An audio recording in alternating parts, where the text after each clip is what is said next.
Hello அக்கா, எங்க வீட்டுக்காருக்கு லங்ஸ் ஆபரேஷன் பண்ணணும்னு சொல்லிட்டாங்கக்கா.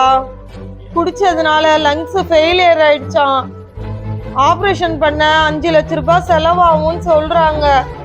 உங்ககிட்ட ஏதாவது காசு இருந்தா எனக்கு கொஞ்சம் கூட. ஐயோ, என்கிட்ட ஏது அவ்வளோ காசு? எதுனா கவர்மெண்ட் ஹாஸ்பிட்டல் எத்துமே சேர்த்து விட்றி. இப்பதான் நல்லதானே பாக்குறாங்க கவர்மெண்ட் ஹாஸ்பிட்டல்ல, அங்கேயே எத்துமே சேர்த்து விட்டுரு. அது இல்லாம அவ்வளோ பணம்லாம் என்கிட்ட இல்லடி. சரி சரி வச்சிடறேன். நல்லபடியா சேர்த்து ஆப்ரேஷன் பண்ணிட்டு எது வந்தாலும் சொல்லி அனுப்பு, நான் வரேன் முடிஞ்சா.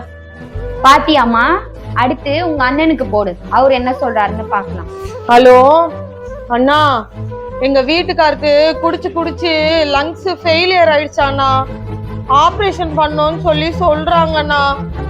5 லட்ச ரூபாய் செலவாகுமா. உங்களால முடிஞ்சா ஏதாவது கொடுத்து ஹெல்ப் பண்ணுங்கண்ணா. ஏமா, என்கிட்டலாம் அவ்வளோ காசு இல்லைம்மா. நானே ரொம்ப கஷ்டப்படுறேம்மா. நல்லபடியா ஆப்ரேஷன் முடிஞ்சுன்னா என் மச்சான் ஹாஸ்பிட்டலில் வந்து பார்க்குறேம்மா.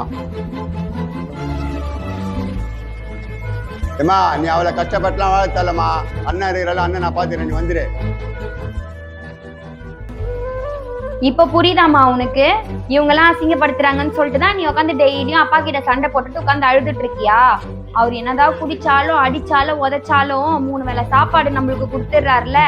என்னதான் இருந்தாலும் புருஷங்கிட்ட அடி வாங்கினாலும் கௌரவமா நீ சாப்பாடு சாப்பிட்டு போலாம். இவங்களெல்லாம் நம்பி நீ அன்னைக்கே உங்க அம்மா வீட்டுக்கு போயிட்டு இருந்தேன்னு வச்சுக்கோ, இன்னைக்கு என்ன நிலைமையோ அந்த நிலைமை உனக்கு அன்னைக்கே நடந்திருக்கும். இவ்வளவுதான் சொந்த பந்தம்லாம், புரிஞ்சுக்கிட்டா சரி.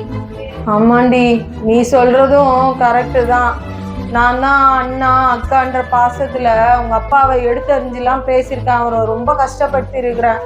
இப்ப பாரு, ஒரு உதவின்னு கேட்டா எங்கேயோ கண்ணுக்கு தெரியாத தூரத்துக்கு ஓடி போயிட்டாங்க.